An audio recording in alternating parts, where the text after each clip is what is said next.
사랑합니다.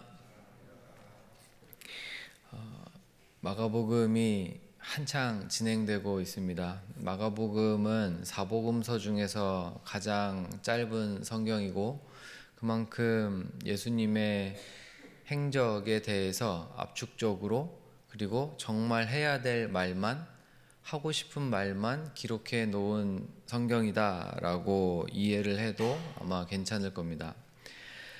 예수님이 마가복음 1장에서부터 복음을 선포하시고 기적들을 일으키시고 제자들을 부르시고 지금 무언가 목적을 가지고 행하고 계세요. 흔히 저희가 알기로 예수님이 30살부터 공적인 사역을 시작하셔서 33살까지 대략 3년에 걸쳐서 공생의 사역을 하시는데 지금 그 공생의 사역에 분명한 목표와 목적을 가지고 일을 하고 계시다는 겁니다. 예수님께서 아무 생각 없이 또는 그냥 진행이 되는 대로 흘러가는 대로 일을 하신 것이 아니고 분명한 목적을 가지고 정말 바쁘게 사셨습니다.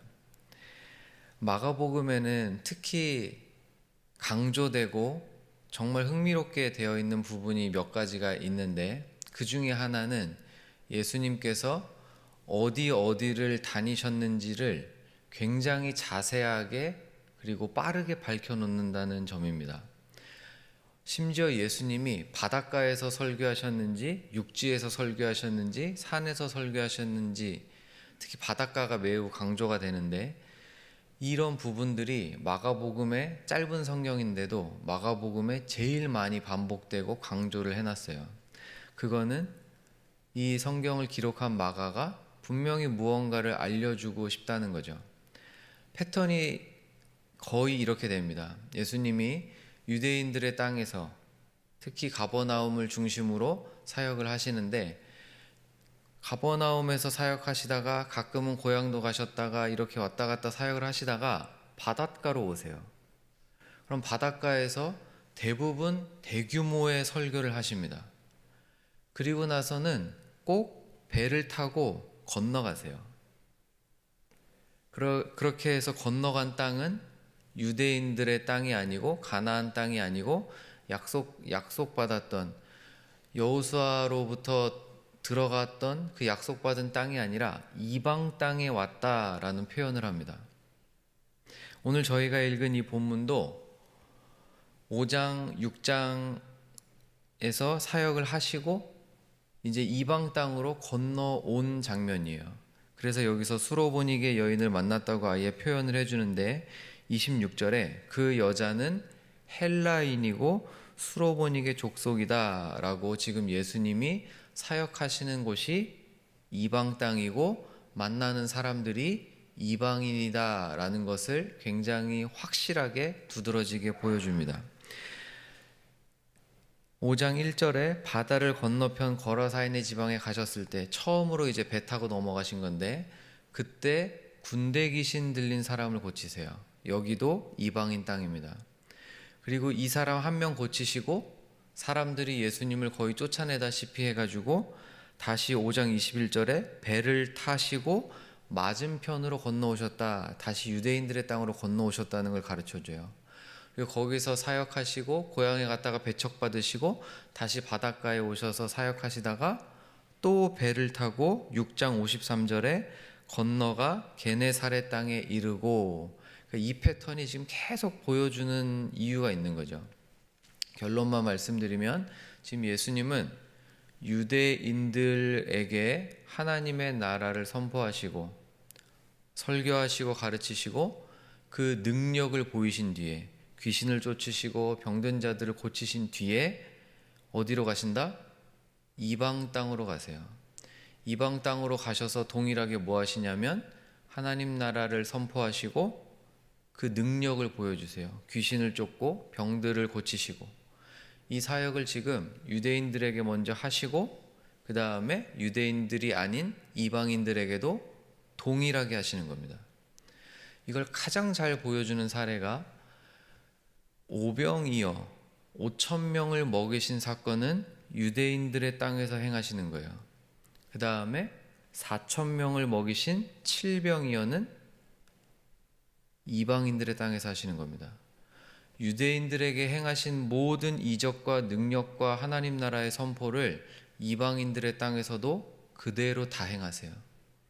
다만 순서가 유대인들이 먼저고 예루살렘과 온 유대가 먼저고 그 다음에 땅끝으로 가는 겁니다.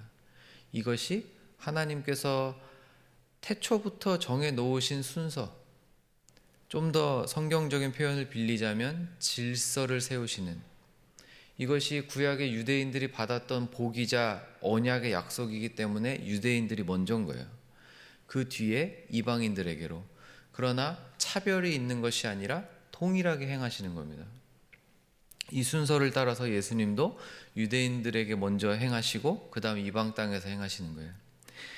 오늘 저희들이 만나게 되는 이 한 여인은 더러운 귀신이 들린 딸의 엄마입니다. 지금 예수님께서 이방 땅에 병자들이 얼마나 많고, 우선 유대인 땅보다 훨씬 크잖아. 이방 땅이 넓고 사람도 많을 거고, 얼마나 많은 병든 자가 있고 얼마나 삶이 고된 사람들이 많고 귀신 들린 사람들도 많을 텐데, 가장 먼저 이 땅에 오셔서 만나는 사람은 더러운 귀신 들린 딸을 둔 엄마를 만나세요. 그 이전에 아까 거라사인의 지방에 처음으로 배 타고 건너가셨을 때 만났던 사람은 누굽니까?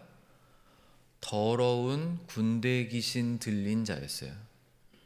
무덤 사이에서 사는, 죽음의 세상에서 벗어나지 못한 채 쇠사슬에 묶여서 군대 귀신 들려 사는 그 사람을 먼저 만나시고, 두 번째로 이방인들의 땅에 와서 만나신 사람은 헬라인이자 완벽한 이방인이자 개 취급했던 이방인이자 하나님을 모르는 이 인생아라고 조롱했던 그 여인이자, 그 중에서도 딸이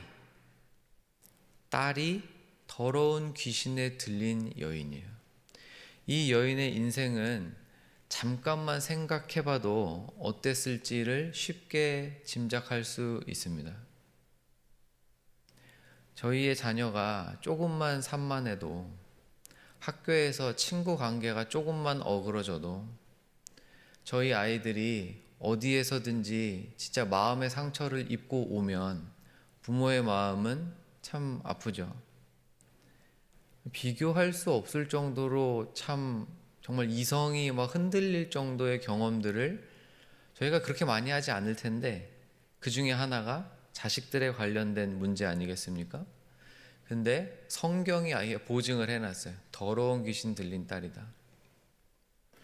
이 여인의 삶은 호흡이 쉬어지니까, 심장이 뛰고 있으니까, 피가 몸 안에 돌고 있으니까 살아는 있는데 제대로 살아갈 수 있는 삶이 아닌 거예요.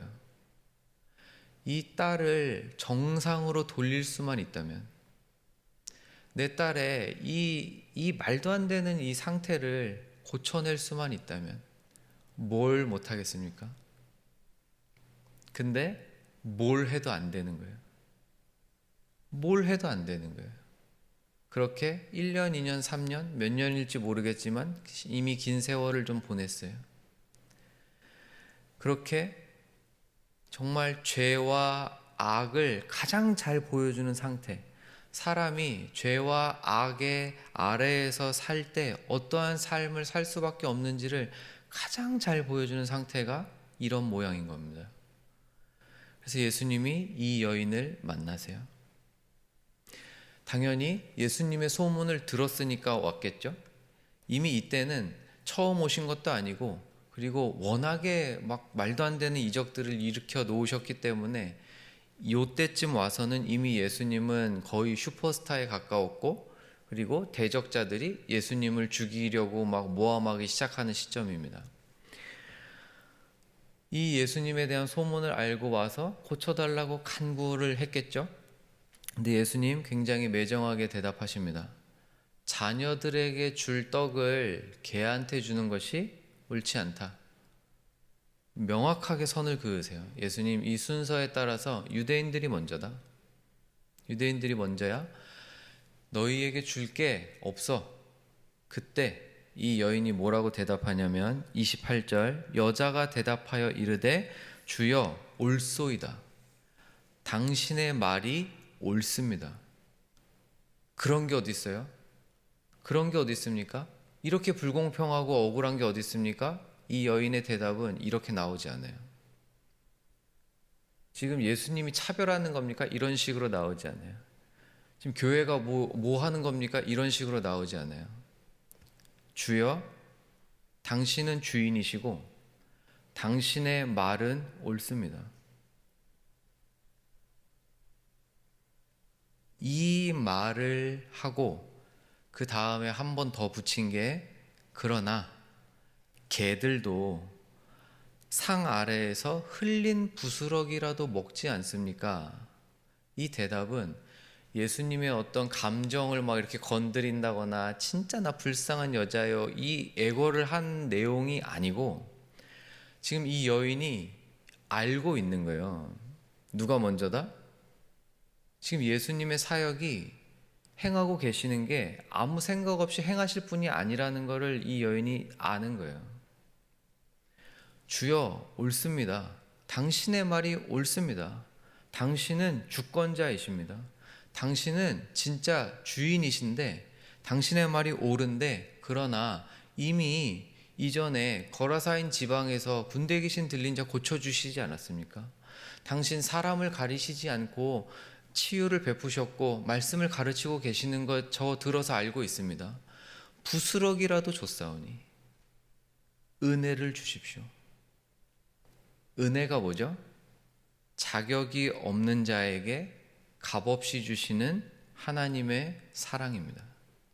지금 이 여인이 구한 것은 당신이 틀렸어. 내가 얼마나 불행한 삶을 살고 있는데 어떻게 나를 이대로 가만둘 수가 있어? 따지고 드는 것이 아니라 내가 옳았고 다 네가 틀렸다 이렇게 말하는 게 아니라 당신이 옳으나 은혜를 구합니다. 이 대답을 들으신 예수님께서 29절에 예수께서 이르시되 이 말을 하였으니 돌아가라. 이 말을 하였으니 돌아가라. 귀신이 내 딸에게서 나갔느니라. 어떤 말을 한 겁니까? 이 말을 하였으니. 이 말이 뭐예요? 당신은 주인이시고 주여 옳습니다. 당신이 옳습니다. 그러나 제가 구할 것은 은혜입니다. 그 앞부분이랑 사실 연결을 해야 더 이해가 잘 되는데 지금 계속 유대인 땅, 이방인 땅 왔다 갔다 하고 계신다 그랬잖아요. 여기서 사람이 나뉘잖아요. 유대인과 이방인으로. 근데 여기 두 군데를 다 따라다니는 사람이 있습니다. 누굽니까? 제자들이에요. 제자들은 앞부분에서 계속 혼만 나요. 아직도 이해를 못하겠느냐? 아직도 깨닫지 못하겠느냐? 아직도 이게 인식이 안 되니? 제자들 계속 혼나요. 못 알아먹어서.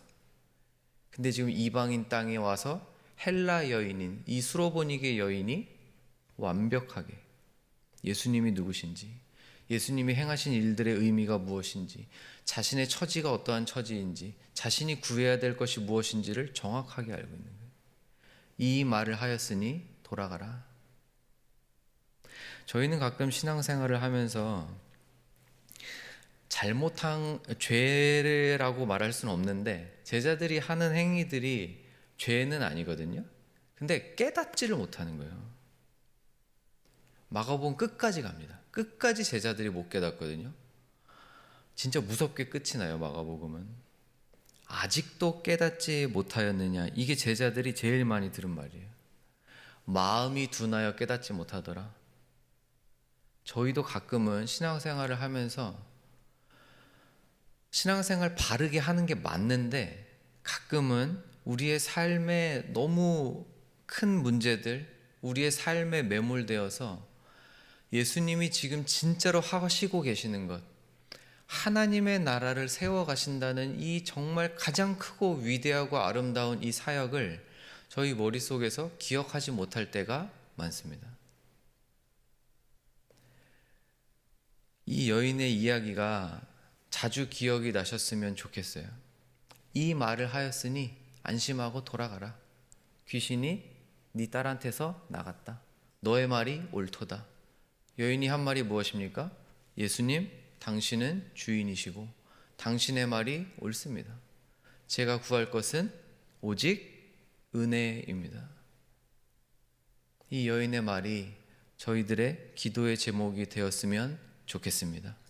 오늘 하루 사시는 동안에 이 말씀으로 용기를 얻으시고 힘을 얻으시고 주님께서 우리의 삶을 통해서 이루어 가실 놀라운 일들을 사모하며 승리하시는 오늘 하루 되시기를 주님의 이름으로 축원드립니다.